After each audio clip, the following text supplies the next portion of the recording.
abafaransa rero bariyempojeje kuko bagiye baratera imbere mu bikoresho baduha no mu bikoresho baha bene wabo baje ino kudukoloniza. Ubu naho urabona uko igihe kiriko kiragenda abongereza nabo bariko baravyinjiramo, hamwe usanga abantu bakenera kumenya icongereza n'igifaransa kubera technology, kubera ubwo buhinga. Nuko rero ururimi rwiyempoza. Yego, ubu naho turashobora kuja ku kibazo kiraba ivy'indimi. Yego, indimi cyane turavuga ururimi rw'ikirundi. Mu gihumbi kimwe magana icenda mirongo itandatu na kabiri hariho arrêté royal, kuvuga iteka ry'umwami ryashiraho ikigo urwego nshingwa kirundi. Ubwo rwego nshingwa kirundi rero ntabwo rwigeze rukogwa, ntabwo rwigeze rubaho. No mu 2014 harabayeho itegeko ry'umukuru w'igihugu rigenga inagurwa ry'urwo rwego nshingwa kirundi, ariko n'ubu kugeza ubu murabona ntirurabaho. Twashaka kubaza mwebwe nimwatorwa, mubona urwo rwego nshingwa kirundi ruzobaho? Ntigwabaho, ruzoba rwigenga? Kwigenga koko ntiruzigenga, uko ruzoba ruri mu nzego za leta. Byo niko bigomba kugenda, no kuvyumva gutyo. Tete umuntu ashobora kugira ni direction générale, ubuyobozi bwegukira ubushikiranganje bw'imico kama. Ariko rero imbere yuko tuja muri ibi bibazo wabajije, jewe ndatahura yuko umwami yashizeho iyo arrêté royal ikigo nshingwa kirundi, hanyuma ntikurikigwe. Ndaza kugusigurira igituma. No muri 2014 niko kuko ibi bintu bene ibi bikogwa ntibishobora kwicara ngo birangurwe neza turi mu njyane. Ntibiba.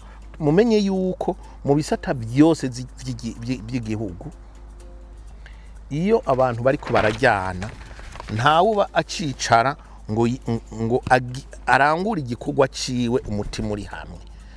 Nabo umurimyi, nabo umukanishi, nabo umunyepolitike, nabende umuntu yama ariko ararangazwa nibigiye kumushikira. Hamwe umuntu agenda agira ngo baranyica, ugasanga n'iterambere ry'igihugu ririko rirasubira inyuma. Ico ni cambere. Ica kabiri, inguvu z'ururimi zihagaze hehe? Inguvu z'ururimi zihagaze ku nguvu z'abanyagihugu bwa mbere na mbere, nico baserukira mu makungu mw'isi. Abarundi turi miliyoni 12 tuvuge kirundi mu miliyardi ane kw'isi. Ico kirundi tuza kukigurisha hehe? Ico kirundi tugifata bwa mbere na mbere ko ari iki wacu. Nitwishire mu mutwe ngo tuza kukigurisha hanze, biragoye. Tugikoresha turi bake. Igihe turi bake naho kugira ngo icyo kirundi kimenyebwe n'abantu bo hanze, tugomba kuba dufise bya bindi by'ibinyabwenge twikorera, tugaca tugurisha hanze, tugaca twandika ko made in Burundi cyangwa byakorewe i Burundi, bakaca bibaza ngo byakorewe i Burundi bisigura iki, bagatangura kumenya ico kirundi gutyo. Kujya ubona ibi byose vyuma mufise byakano byanditse ko ikirimi cabo nuko aribo babikoze babitugurisha. Twebwe rero mu gihe tudafise ibintu dufise ngaha tugurisha hanze biragoye. Nico gituma ubona ibi by'ikawa rikorewe ngaha, icayi habanditse ko ikirundi, yuko ikawa y'u Burundi. Hajya n'abazungu bararaba ati ikawa y'u Burundi, bakageraho bakakimenyera. C'est comme ça que les langues ziyempoza. Abafaransa rero bariyempojeje kuko bagiye baratera imbere mu bikoresho baduha no mu bikoresho baha bene wabo baje ino kudukoloniza. Ubu naho urabona uko igihe kiriko kiragenda abongereza nabo bariko baravyinjiramo, hamwe usanga abantu bakenera kumenya icongereza n'igifaransa kubera technology, kubera ubwo buhinga. nuko rero ururimi rwiyempoza jewe nibaza ko hari izo mvo zibiri zatumye iki kigo kititabwaho cane, kandi ntiturote ngo nejo kizoca citabwaho cane kweri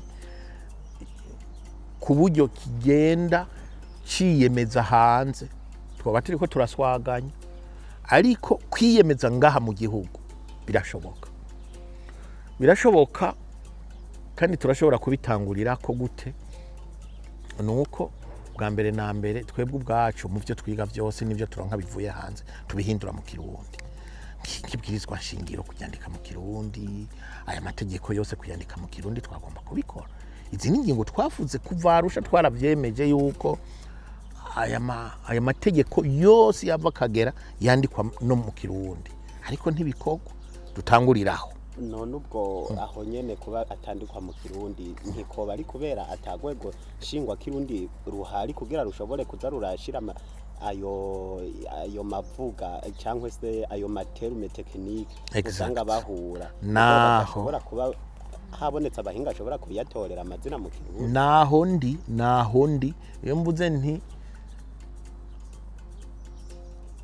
tugomba kubitangurira iwacu, nico ico kigo gitegerezwa kubaho, nukuri ico gitegerezwa kubaho, nta na discussion igomba kubaho, kuko natwebwe tugomba kugira aho dutanguriye. Nico gituma ngira nti d'abord twebwe tube fier y'ururimi rwacu, tuteze imbere, dufate ibitwiga byose shaka amazina mu Kirundi, ariko nakubwiye biragoye cyane nk'iyo ugeze mu materme mu majambo technique y'ubuhinga, usanga n'abongereza bafata y'igifaransa, abafaransa bagafata y'ubwongereza, natwe tuzofata n'ivy'ahandi tubishiraho, ariko bibe bihari mu Kirundi.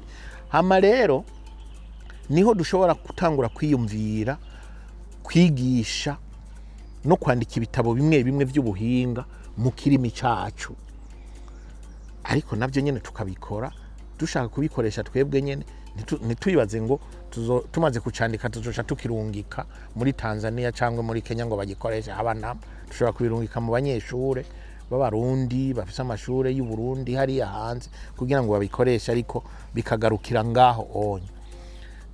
Urumva rero ngaha mu Burundi tuzobandanya dufatwa dukurikirwa n'izi ndimi dutegerezwa gukoreramwo kugira ngo tumenye gukoresha ibi vyuma mubona dukoresha ngaha.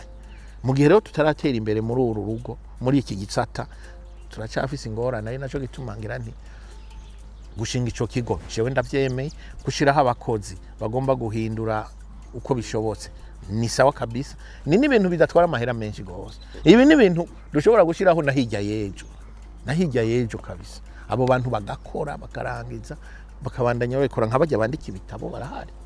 Voilà.